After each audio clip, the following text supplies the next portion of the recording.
Good morning, everyone, and welcome to the Honeycomb Home. My name is Brinsley Sky, and I've been a practicing witch for over half a decade now.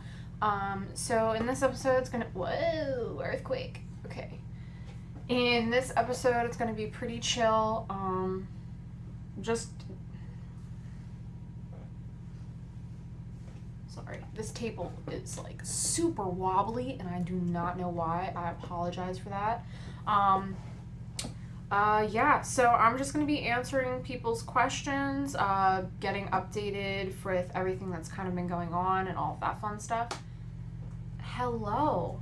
So, this is the Honeycomb Home. Welcome. I apologize for my absentness. It's been kind of chaotic, so before I even get into what this video / podcast, if you're listening to me on any of the other platforms, before I even get into any of that, I'm back. I know I started a whole YouTube channel and then proceeded to take an entire month off, so that's just lovely for the algorithm, but it was very needed. My daughter's birthday party was intense. I spent the last 3 months making life-size Alice in Wonderland props, so the entire yard was transformed into Wonderland. It was a lot of work and stress, and I'm just glad that it turned out the way that it did and that I no longer have to worry about it anymore. So if you are currently up to date with my Instagram, you will know that this week I will be uploading my washer. I will be uploading my the spell jar necklaces along with the sensory blankets. They will be up for pre-order on my Etsy. I'm still working on my website. It's just a long, endless process. I'm working with one of my friends to get it up and running, but with that, they also have other priorities, so it's just kind of a work in progress. But hopefully by the end of this year, I'm giving it by the end of this year, that I will have my website up and running. It will be great. Other than product-wise, I am offering tarot card readings that you can direct message me on Instagram if you're interested. Also, you can always email me too. It's going to be $5 for just one question, which is pretty simple. One question, simple card pull. From that one card pull, you will get an answer. If you want a 3-card pull, that will be $10. So it's a little bit more in depth, current state, present state, future, what it holds for you, a little bit more collective. And then I will also be offering a full session, so up to an hour worth of just communicating, getting all the details, any current state, growth, anything like that. And that's going to be $35.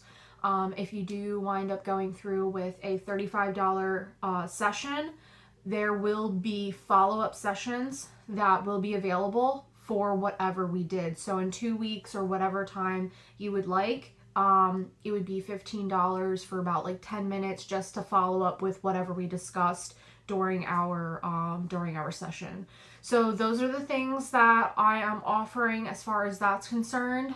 But other than that, I've just kind of been taking a step back, really like keying in on what I'm going to be focusing on, regrouping as far as just my mental health and all of that. I have officially switched jobs, which was a big thing. So now that I'm kind of getting accustomed to my new workplace and all of that, I am now able to start everything full going. Yeah, that's a word. That's a phrase. Let's just go with that. So for the video of my return and podcast for my return, I decided that I would be answering questions from a couple of my friends that know what I do, and just have questions about my practice, what it is, all of that stuff. I will be probably making more in-depth videos about how I became a witch, how I embraced witchcraft. I like using that a little bit better. how I embraced witchcraft into my life, how it's affected me, how I got started, all of that stuff. That's going to be a whole nother in-depth video. And I'm really excited. I have a good amount of video ideas coming up. Some of them will not have podcasts, so if you are listening to me, please check me out on YouTube. And if you are watching me, follow my podcast on any of the platforms. It's Honeycomb Home. So there's that. And yeah. So I really do not want to edit this too much. So I have a couple questions here. They aren't going to be in any specific order, whether it's like advanced questions or, entry level questions. I'm just kind of answering them as I see them. So this one is, how can someone give/take energy from others, and how are people different in a way that they present themselves? So this question is actually pretty good. When you think of energy fields, I know that in my elemental series, I kind of talked about this. In my visualization and grounding podcast episode, I talked about this. Everyone's energy field is surrounding them, right? And being an empath, or just being more in tune to your surroundings, there are labels for all of these. I have a really difficult time with names and putting words to what a feeling or a specific terminology is, unless I'm doing really in-depth research and I have everything written. Because I am taking these questions straight from here and answering them, I do apologize if I am not using the correct terminology. So, energy fields surrounding people. Now, when you come in contact with people, you can mesh energy fields. So essentially, when you hug people, you are transferring energy between each other. When you're engaging in any type of intimacy with somebody, you are switching energies. You are pretty much sharing energy, right? So that's why it's very important. A lot of people don't think about this, but it is very important with who you are intimate with, any of those things, because if you're not vibing with that person's energy, that you may not want to, but you will definitely, what's that word? You will definitely share, you'll definitely share share energy fields. I am so sorry, everyone. So when you are essentially giving somebody else your energy, a lot of the times empaths that don't know that they're empaths, or even people that are more in tune with themselves, who don't quite know how to protect and shield, they will give their energy without even meaning to, or they'll wind up taking on too much and they'll feel heavy. So there's two kind of ways that it can go about. If you are waking up one morning and you're just extremely heightened and you're like, I'm ready to go, I'm so happy, I'm so light, I feel really good, I can take deep breaths in, I don't have any resistance, like I'm feeling good, and then you go through an entire day of retail work, or you go through an entire day where you're in contact with so many different people and you're not really taking care of yourself, or really, taking the moment to breathe or ground yourself, or anything like that, you can you can take on a lot of people's energy. And that's why showers are amazing. I've talked about this in the elemental series before. Showers are really, really good to cleanse your energy. That's why a lot of people carry crystals. They wear crystals on all the time. It kind of absorbs. It acts as a shield, as like the best way that I can kind of describe it is, I will try my best, but if I'm able to, I will put a picture of what I'm trying to convey, but I will do my best to explain. You have a field, right? Imagine yourself in a bubble, right? And then from that bubble, you have an outer shell. And that's kind of how I envision crystals, is that outer shell is essentially just surrounding that your own energy field. Hello. So I am currently editing, and I was saying something about crystals being like a shield around our bubble, and I realized that's not the right terminology I should be using. What I mean to say by that is that, a crystal essentially vibrates at one energy, right? And you are vibrating at another energy. And when you have another crystal, like if you have a crystal like coming into your energy field, it shifts your own energy field and you start vibrating together. So that's kind of what I'm trying to say. Don't listen to what I'm saying about it surrounding that. It's not, it literally will vibrate with you and you match each other's frequency. And so if you're at this frequency and the crystal's at this frequency, you kind of have a meet in the middle where you start moving at the same frequency, right? So that's a better way of describing it. I apologize. Continue. So you don't necessarily need the crystal, but the same thing is when you use visualizations of light, you're building that up where nothing is penetrating it, right? So that's a way of protecting. It can be different between each other because people are not aware of how they respond to people. They're not aware of what they're putting out in the universe. They're not aware of their own energy. They really have no idea. And this is why it's really important that the people that are very self-aware, that they don't take on a lot of people's energy so that they start acting out and they have no idea why they're so upset, or they have no idea why they're having outbursts or anything like that. And a lot of the times it's because of they're taking on a lot of this energy, but yet they're not able to cleanse themselves. So my suggestion is that if you're feeling extremely drained after you have a long day at work or anything like that, really do take the time to do a quick breathing exercise. Use your car as like your little sanctuary before and after you go into work, because that's a very, very good habit of getting into, especially if you're working with a lot of different people. Even if you're working from home, believe me, energy can be transmitted remotely. It can. It happens all the time. What you absorb in social media, that can taint and lower your vibrations. That's why it's very important to make sure that you are taking in, whether it's visual, hearing, sound, anything like that. If you do not want that in your life, don't look at it. Don't even engage in it, because it brings you down a lot of the times without without anyone realizing it. It can really bring you down. That's why a lot of the times they'll tell you don't listen to dark music or anything like that, like you're lowering your vibration. Yeah, well, it is true. It's true. And that doesn't mean that you can't enjoy that music. Like, if anyone knows me personally, I like some heavy music. I really do. But that's my way of kind of letting things go. Like, that's my personal way of letting things go. But I do take the time to separate myself from that and listen to higher vibrational music. And having that balance is completely good. It's nobody is fully good, fully bad, or fully positive, fully negative. There's both in there. Everyone has it. Everyone has that duality.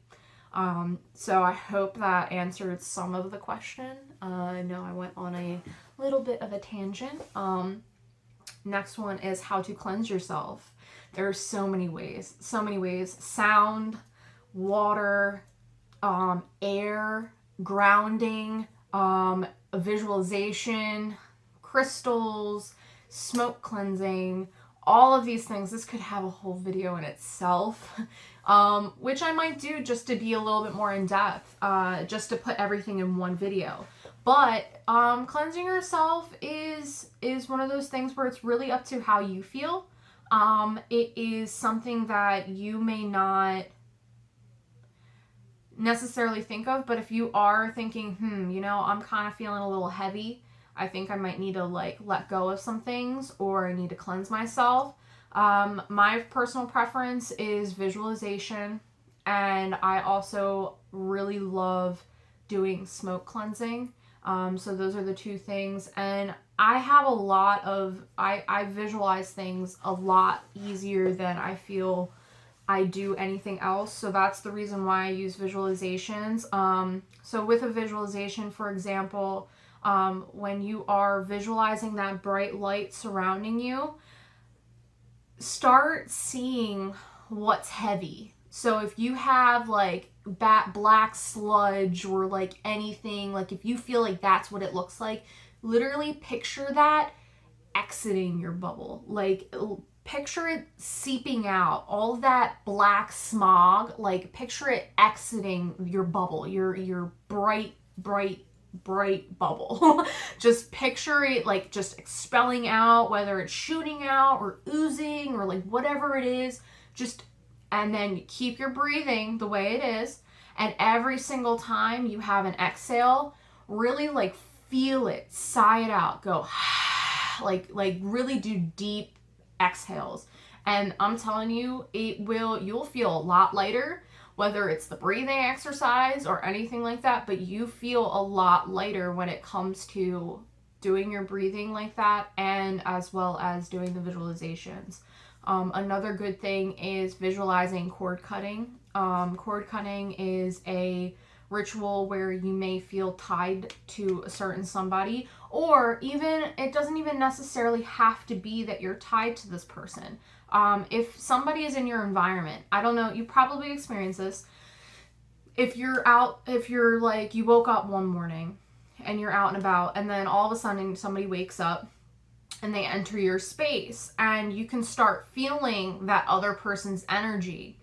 You may yourself be like completely chill, but the other person may have like something going on. If you are picking up on that person's energy, stop it in its tracks, immediately do your bubble visualization and envision a cord and scissors and cutting the cord. Like literally picture that. Or ripping of the ties, because you might be sucking in that person's energy, or they might just be expelling it out into the environment, and it might be seeping into your energy field. And if you're not prepared for that, if you're not protecting yourself, that could also kind of bring you down a little bit. So really do take the time to visualize that snipping of the cord or the string or anything you want to call it. And that's a really good way of just a quick visualization. If this does continue to show up, or if there's like, if these people keep coming up in your mind, then you can always do a cord cutting ritual, which is something completely different. But again, like this is ritual aspect of things. If you're not experienced and you want this done, hire a professional. Do not try and do this by yourself, because you really don't want the other person, unless that's your intention, you don't want this other person experiencing anything negative. You just want to let them go. And it really depends on the intention of what you want to do. Like certain witches are completely a-okay with hexing, some are not. Some have a balance between the two, whether it's like, I'm usually not into this, like I usually won't do this, but in certain circumstances I will. And that's okay. It's really up to you, and it's up to the witch whether or not they feel comfortable with something. That's my personal opinion, and to each their own. That is my personal opinion. So that's something that I really do fully think.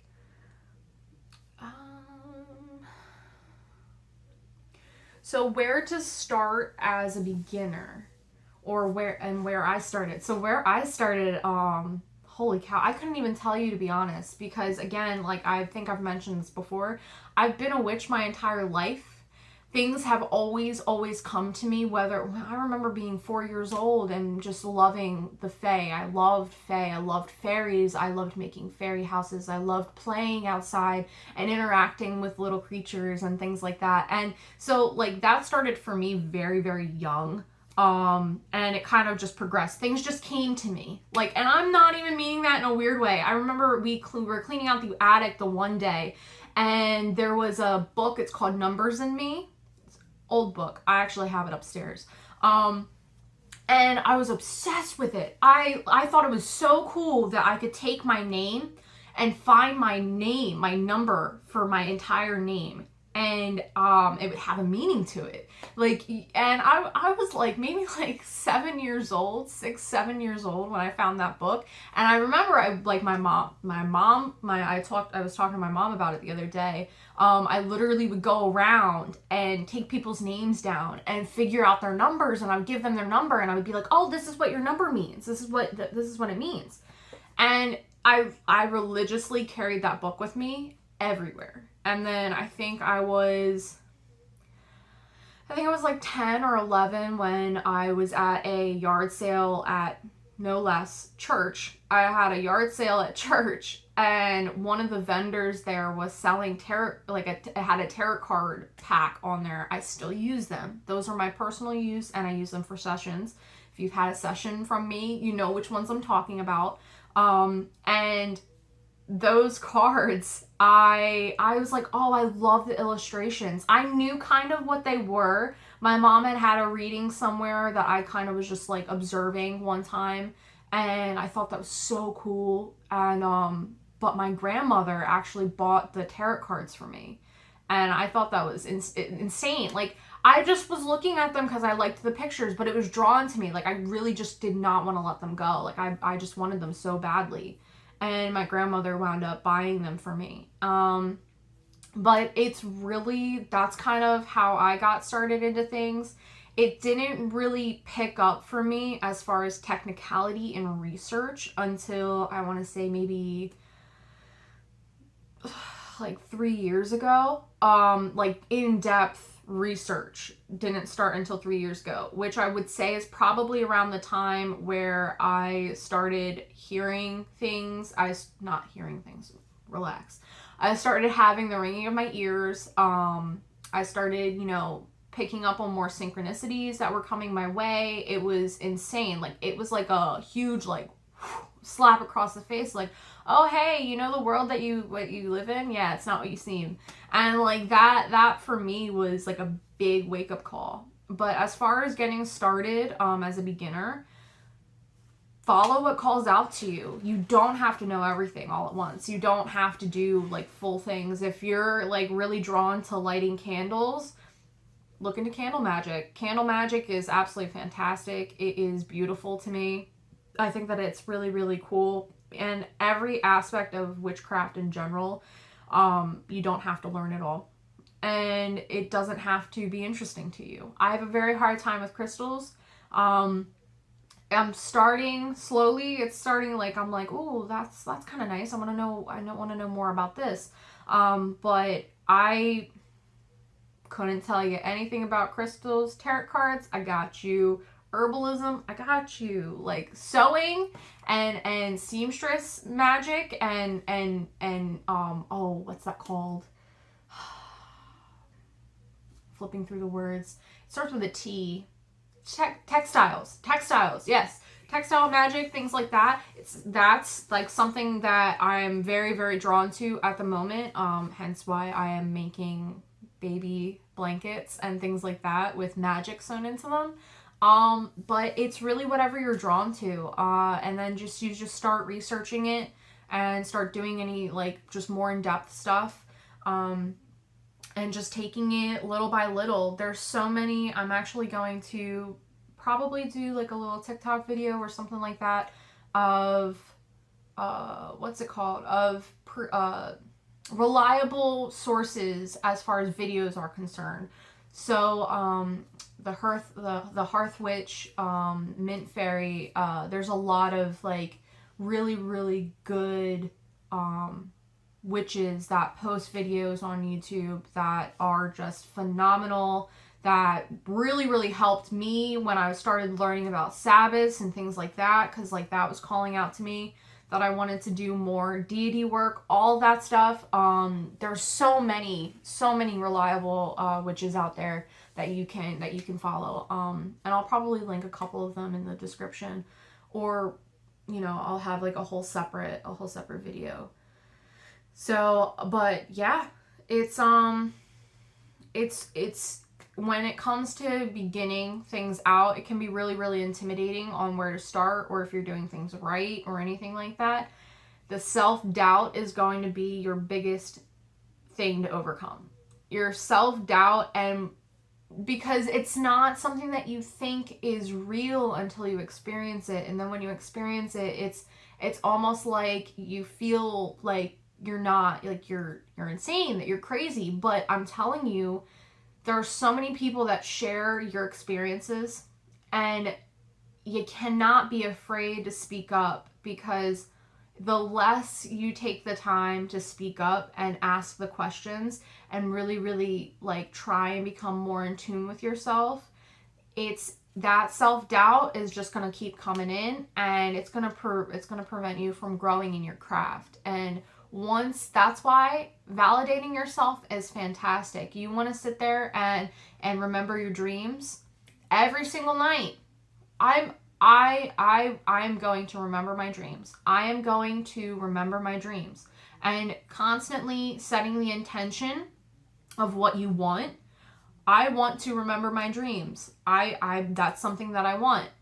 Put a notepad beside your bed with a book light and a pen, and when you wake up in the morning, get writing. Write it down. Write down your dreams. Simple as that. Or if you want to see any sort of sign that you have guides surrounding you, or if you want to connect with your guides, if you feel that you are ready for that, put it out there in the universe. If you've gotten the shielding and the protection, the visualizations down, put it out in the universe. I want to connect with my guides. I need a sign that I have people helping me, that I have spirits helping me, and that I have somebody has my back. And you'd be surprised, if you want to get specific, ask them for a totem. Ask them, like, if I need a sign, and it has to be a turtle. If you start seeing pictures of turtles, do not be surprised. And that's a way of them trying to tell you, hey, listen, we're here. Like, it's crazy. Pay attention to the little things. Become a little bit more mindful. And, that comes with a little bit of experience. It takes a little bit of time, but it's one of those things where it's very, very worth it. It's very worth it. And that self-doubt will slowly go away as you have those validating things. All right. So let's see what the next one is. Do you think people have certain elements of the craft that they are better connected to / powerful with? Yes. I 100% believe that. People, that does not mean that they can't learn other things, but I really do think that there are elements that are more drawn, like that people are drawn to a little bit more, and it comes easily. Grounding for me, a breeze. Like I can sit there and I can focus my energy, I can ground, I can shield, I can do all of that stuff. But if you look at my chart and you look at what's in my chart, it's mainly earth elements. And can't explain that one. Like that, the earth element's all about grounding. So of course grounding's going to be a little bit easier for me, And like, that's the thing. Birth charts are a great way to get to know yourself. If you don't want to interfere with other people, or you don't, you want to sit there and try and figure yourself out and do healing and really do the shadow work and try and figure out where you're lacking in your growth, look at your birth chart and the ways that you can actually add up and see how many elements you have in your chart. What's more power, like what element holds more power in your chart. Like if you one of my friends was had a lot of water in her chart and was incredible at releasing energy, very, very connected to her emotions and other people's emotions, as well as being able to harness that. And on top of it, very, very, very, very connected to spirit, very connected to the universe, so easily with the intuition and all of that. A lot of that had to do with the water elements in her chart. But if you are looking to see what might be easier for you to start out with, definitely recommend looking at your birth chart, because I really do believe that some things just come easier for people, and that just comes with what you're drawn to and then also what's in your chart. So that's what I think. Do you think some people are inherently more powerful than others, or is power cultivated through practice? I think that there are some people where it comes naturally. One of my other friends actually has a bloodline of witches. Fucking badass, by the way. But bloodline of witches, and she suppressed it for like the longest time, and now like she's asking me some questions and trying to get into it, and she's finding it not, I don't want to say a breeze, but it's a little bit easier for her, and it's, you know, your bloodline, and it also comes with, and all this stuff that I'm saying is based on my personal research and my experience, but I really think that if you have a little bit more ancestral trauma, that a lot of the stuff that will come up is going to be that before you get to manifestation, or, you know, setting the intention with a spell and then it automatically happening or happening easily. If you're not doing the work on yourself, your work for other people and for yourself will probably not happen as easily as doing the work for yourself. You know, you get a lot of questions when it comes to shadow work and all of that, and the one thing that I can say about that is when I'm sitting and listening to my guides and, you know, they're telling me some really, really good, helpful advice, I listen. Because at the end of the day, they're connected with my higher self. They know why I'm here. I do not know why I'm here. And to know why I'm here, I need to do the work on myself. So in that aspect of things, it's very, very important to try and do that. But yes, I do believe that some people have just a natural ability when it comes to their craft, whether, and I wouldn't say that at all it just comes naturally. It takes the time to figure out what your path is, and that's where the experimenting comes in and the research comes in and all of that stuff. So, don't get mad at me, but I'd like to add something. So, during this whole section of, like, do you believe people can just be more powerful? I do have an actual, like, I have a little bit of a theory that goes hand in hand with where you are in your soul life. I don't know terminologies too well. You'll know that about me unless I'm writing or I'm posting something like where I have like a script of some sort. I really have a hard time when it comes to wording things.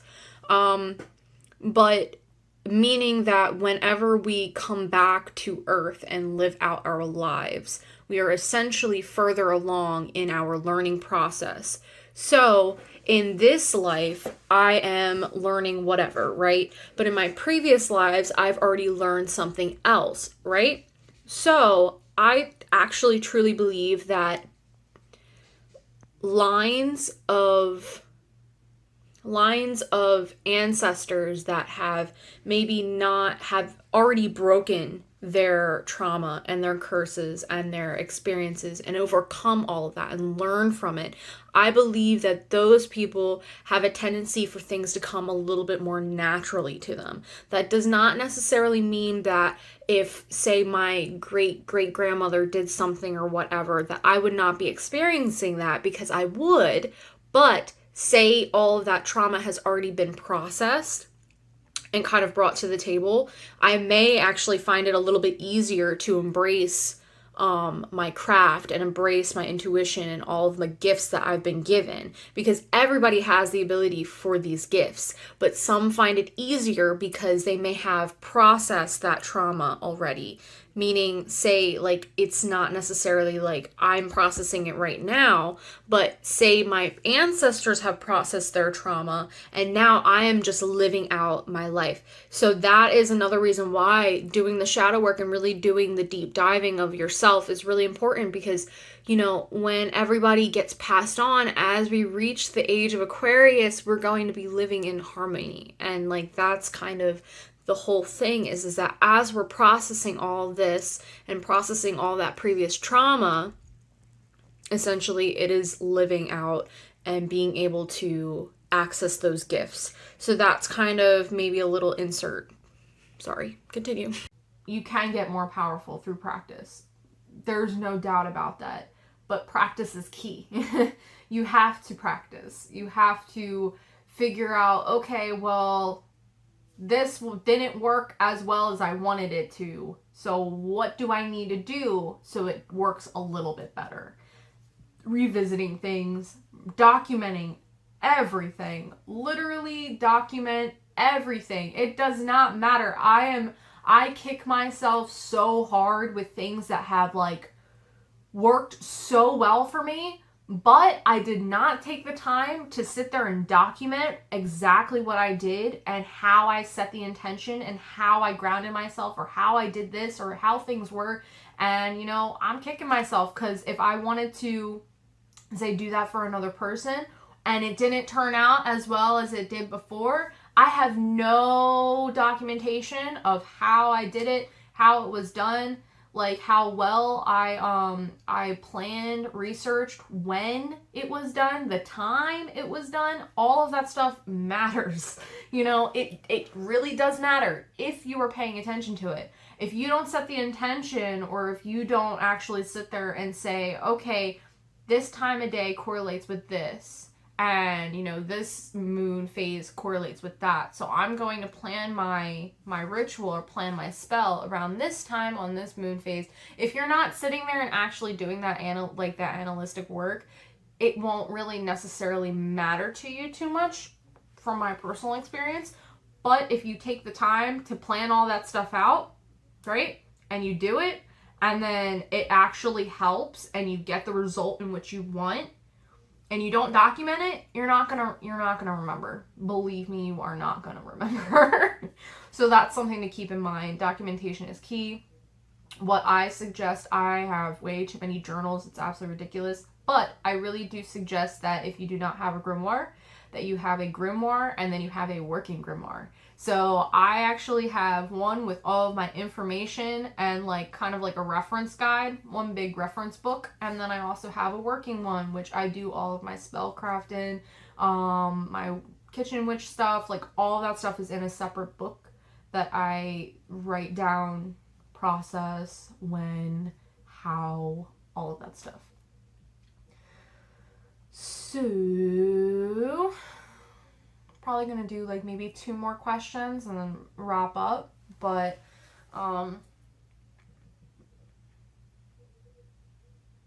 is it more important to have the proper materials and ingredients for spell work, or do substitutions with strong intention work just as well? Oh, if anyone knows me, materials do not matter. Do not sit there and spend buku money on the highest quality material out there. Don't do it. Don't do it. It's pointless. It's not pointless. Just don't do it. If you're entry level craft work, don't waste your money. Do not do that. You need to figure out how to harness your own energy, how to set your own intention, figure yourself out, what works for you, how to talk to yourself, how to talk to your guides if you're there yet. If they are reaching out to you and you are communicating with them and you have no control, well, you do have control. Let me try and figure out a way, because I did not necessarily reach out to my guides. They came to me. They came to me. I had like 3 deities contacting me and trying to get to me and work with me. And I was just being stubborn. Flat out stubborn, seeing the totems everywhere, knowing exactly what they were, doing all that stuff, ignored them completely. And then what happened? I lost the ability to have my intuition and lost the ability to really trust my gut. That self-doubt just came back in full force. And that's what happens. If you're not connecting with them, and they're trying to reach out to you. I'm not saying that they're gonna like turn around and bite you in the butt, but if you're working with deities, they will. And if you're working with your spirit guides, you know, they'll just disappear. They won't contact you anymore. They'll be like, oh, you want to be on your own? Okay, well, I'm just going to sit on the sideline and not bother you, you know, for a couple 20 years. And that's something that can happen. But as far as materials with spell work is concerned, you don't need it. Substitutes work very, very well.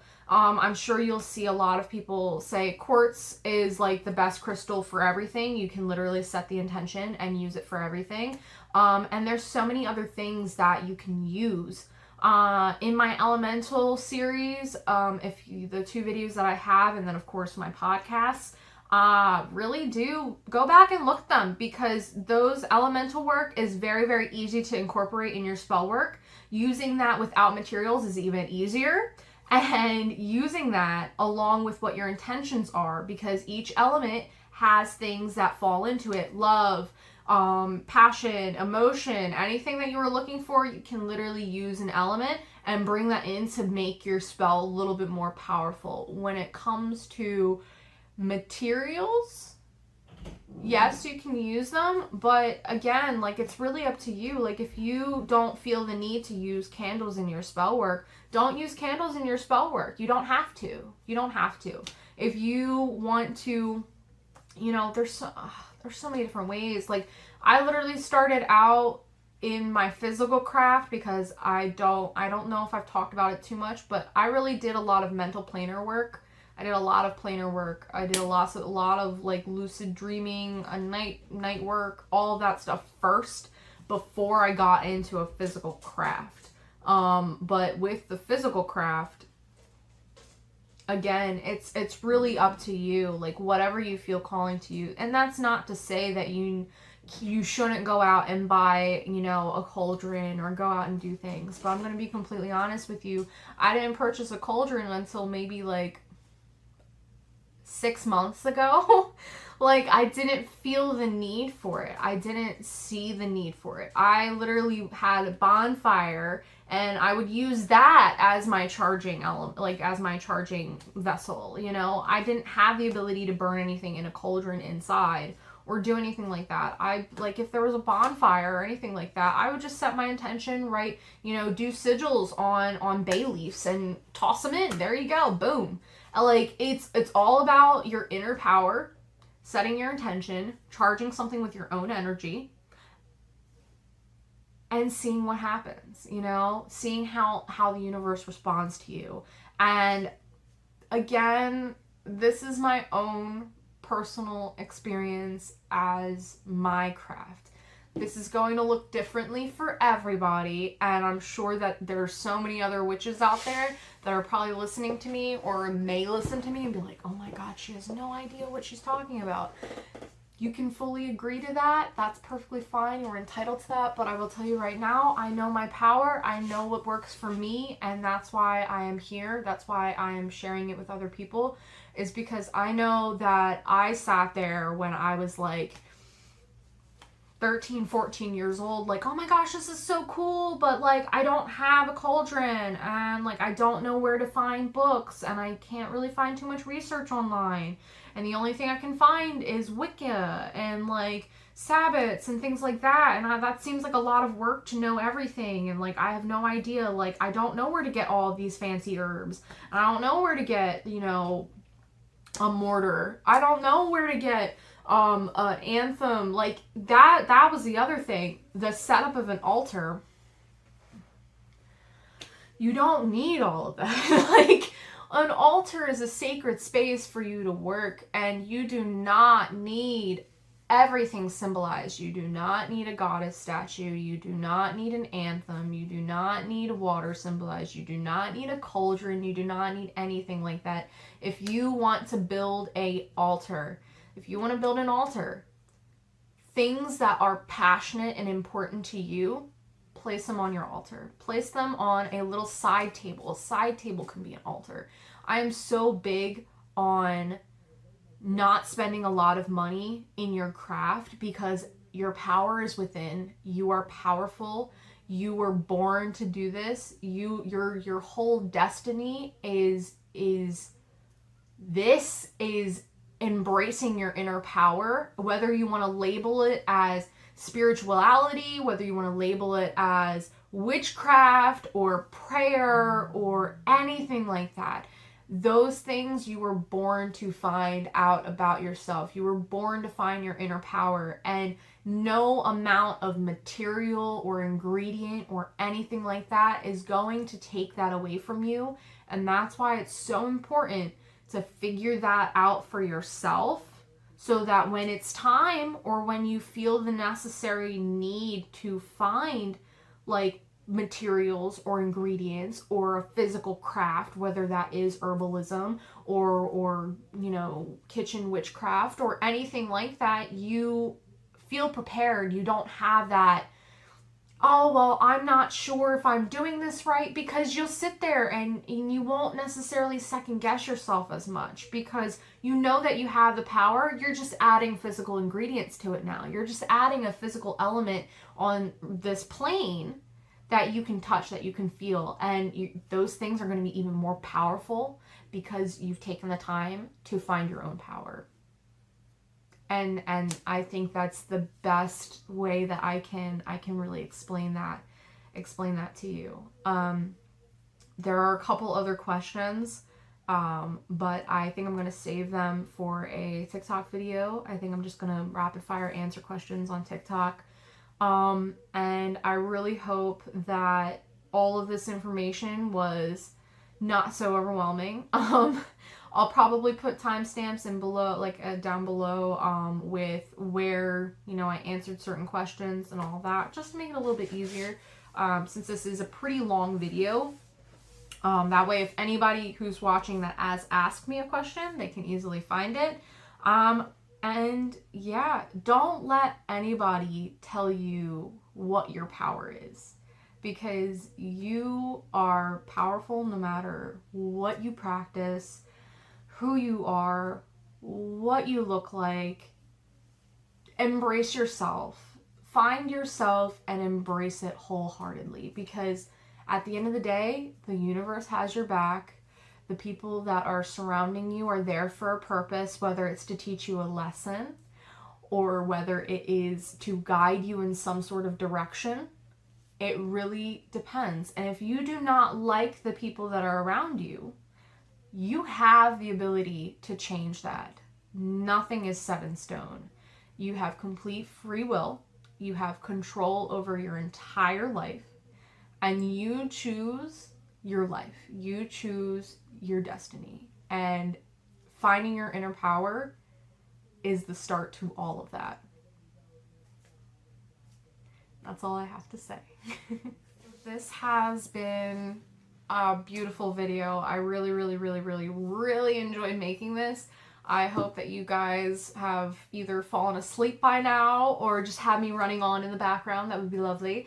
And if you guys do have any questions for me, you know, leave comments down below. You can message me on any of my social media platforms. I will respond. I'm not an asshole. I do respond.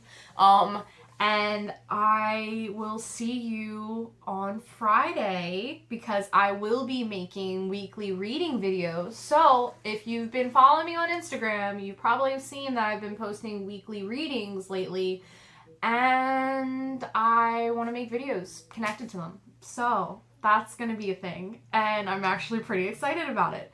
So I actually wound up doing some readings for a friend of mine, and I absolutely loved it so much. I loved being able to help and connect, and it fueled everything in me that I've been looking for. And so I want to kind of focus a little bit more on my tarot reading.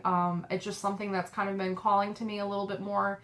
I didn't think that it was going to be a big portion of this, but I think I want to really kind of deep dive into it a little bit. So Friday there will be a reading for the upcoming week. So please make sure that you subscribe, that you hit the bell, all of that nonsense, because we need to get out there. And I will link my Etsy shop if you are interested in spell jar necklaces or any of the upcoming stuff. Again, they are pre-order. And then I will be posting when they will be coming out on my social media. All that stuff has not been figured out quite yet, because I'm waiting on materials to come that are currently stuck somewhere. So It has been beautiful. It has been lovely. You are powerful. You are gorgeous. And I hope that you have a lovely rest of your day.